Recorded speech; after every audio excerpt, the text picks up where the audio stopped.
بسم الله الرحمن الرحيم كسور وانا جنجاني كفاية aqoon casharadana ku baranna maanta casharkan ku baranna maanta waxa weeyaan sida loogu barto online-ka website-ka la yiraahdo perfectly spoken english kaasoo ka caawinaya in englishkaaga aad kor u qaadid haddii aad englishkaagu aad si fiican u noqotid english si markaas aad u noqotid englishkaagu uu kugu kordho aad si fiican uga heshanba lagu fahmo aad u kordhisid englishkaaga saad uga hadli lahayd waxaa soo qaadanaynaa website-ka la yiraahdo perfectly spoken sida la isku diiwaan galiyo online-ka ah website-kaas ayaan diiwaan galiyay website-kan wuxuu qaybsamayaa saddex qaybood oo eeda qaybta A1-ka uu ku qoray waa elementary kuwa B2 uu ku qoray waxa weeyaan upper ama intermediate weeyaan C1-ka wuxuu ku qoray waa advanced online qayb waa lacag laakiin qayb free ah jirta balinka fiigara ayaan ka faa'iideysanayna marka si la isku diiwaan galiyo maanta ku baranna casharkeenan hadda doonaysid inaad website-ka isdiiwaan galisid waxaad ku qoraysaa halkan perfectly spoken marka aad ku qortid waxaad soo qaadanaysaa halkaas aad english linkiga sare ugu dhufanaysaa ka ugu horeeya saad isku diiwaan galisid waxaad samaysanaysaa gmail ku gaar ah samaysanaysaa si aad wax ka baratid mid aad ku baratid wax kasta oo online-ka website-da online-ka kaasoo ay ku soo dirayaan xayeysiiskooda iyo xooga wuxuu ku caawinayaa website-kan waxaad ku baran kartaa english waa online wuxuu leeyahay waxa ku jira 500 oo video waxa ku jira waxa ku dhigay professional ay qualified teachers-ka macallimiin khibrad leh iyo aqoon u leh macallinimada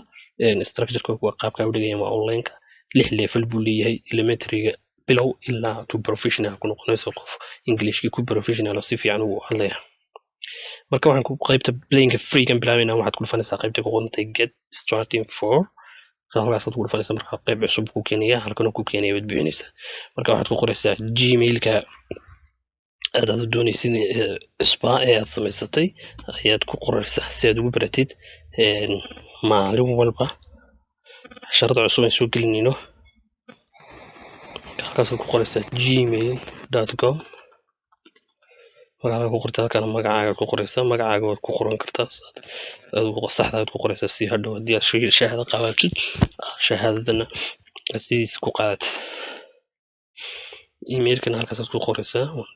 marka salaam mar laba jeer email-ka ugu celisid marka koowaad aad gelisid marka labaadna aad gelisid kadibna aad ku dhufanaysaa mayhi computer I'm not robot halkaas aad click garanaysaa marka aad click garaysid hadana waad soo soconaysaa waxaad ku dhufanaysaa hadana I agree kadibna labadaad sayid saaraysaa saddexda meelood ugu dambeeya kadibna waxaad ku dhufanaysaa registration baad ku dhufanaysaa registration markaad ku dhufatid hadduu saa ku diido ku yiraahdo email-kaagu ma match karaysna marka waa marka uu email-ku ka khaldiyay oo aanu isku mid aanad gelin marka waad buuxinaysaa inta ka dhiman markaas aad ku dhufanaysaa registration saa ugu dhufanaysaa markaad password-kaaga sidaa u soo saxdid waxaad ku dhufanaysaa halka ku qoran tahay register buu ku soo qoranaya wuxuu nagu markaas halkaas ku save karayaa email-ka save baad ku dhufanaysaa si uu kugu soo qabto mar wal aad soo gashid kabacdina wuxuu ku soo qorayaa geed cali wuxuu ku soo dirayaa email confirmation-kaas markaas sign in baad ku dhufanaysaa sign ku dhufan wuxuu ku soo qoray sign encrypted address or email address markaas soo aad active gareysid ayuu ku noqonayaa marka gmail-kiina hadaan furno halkan uu kugu soo diraya oo ka qaybta ugu sareysa laba jeer kala gare confirmation-ka inaad ku samaysid oo aad aqbashid diiwaangelinta markaas uu sax kaaga dhexdii kale wuxuu ku qoranayaa waa qalad marka confirm email baad oranaysaa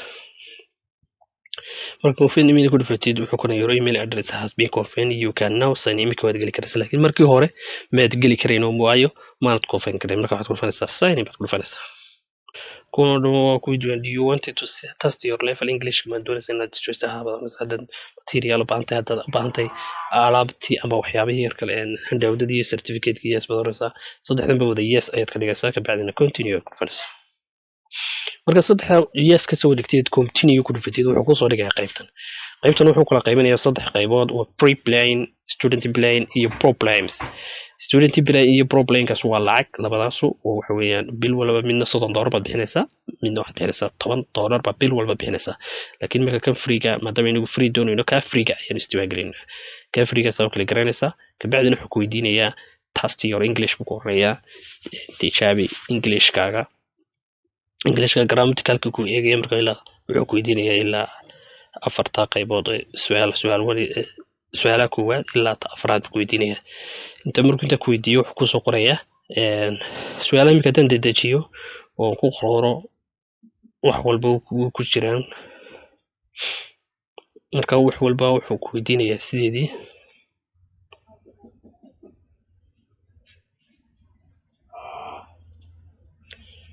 sualaha saad u garanaysid buu weydiinaya marka imika waxba ma sii xoog saarayo kamana jawaabayo waxaan doonayaa inaan hore u garno marka waxaan dooranayaa mid walba jawaabun baan dooranayaa kabacdina saan u dhaafano baan u sameynayaa nagast marka midun baan dooranayaa jawaab saxda ma dooranayo waxaan dooranayaa tii midun baan waqtiga khaminaya saan waqtiga noogu dhicin baan kolba midun baan doortay oo waxba xabad u dooranayaa si uu noogu dhamaado hore oo uu gaaro oo uu nugeeyo xaggii hore markuu saabku geeyo afarta step ku dhameeyo wuxuu qiimeynayaa Englishkaagu halku marayo buu ku marayaa marka levelkeenu imika level 2 baan keenay hadda waxba ka shaqeyn weydo wada qaladidna level 1 kaas uu geeynayaa bilowgu kaaga soo bilaabay elementary imika su'aalayn marka ka jawaabno wuxuu siiyay elementary bira intermediate oo elementary-ga oo bira intermediate-ka ayuu siiyay saddexdaas su'aalood qaybahaas uu keenay mid walba qaybahaas ayuu ku kala qaybinayaa marka qaybteena imika weynaysiiyay haddii aad doonayso bilow ka soo bilowdo halkaas ku dhufanaysaa haddii kale qaybta uu ku siiyay ayaad galaysaa marka haddaan bilow ka soo bilownay elementary-gaas ku dhufanayna elementary markaad ku dhufatid halkan ku keenayaa casharadiisii oo dhan inuu student-igu wixii oo dhan u tusayaa xogtiisii oo dhan u tusayaa marka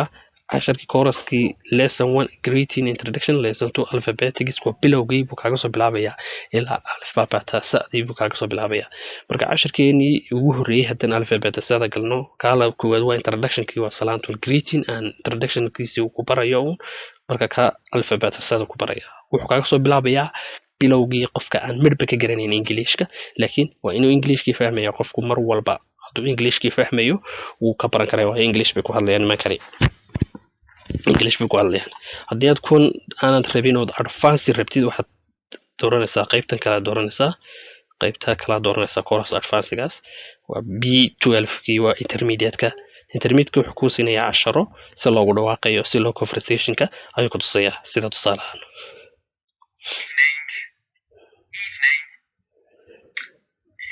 How's it going? How's it going? waxaa ku barayaa pronunciation si loogu dhawaaqayo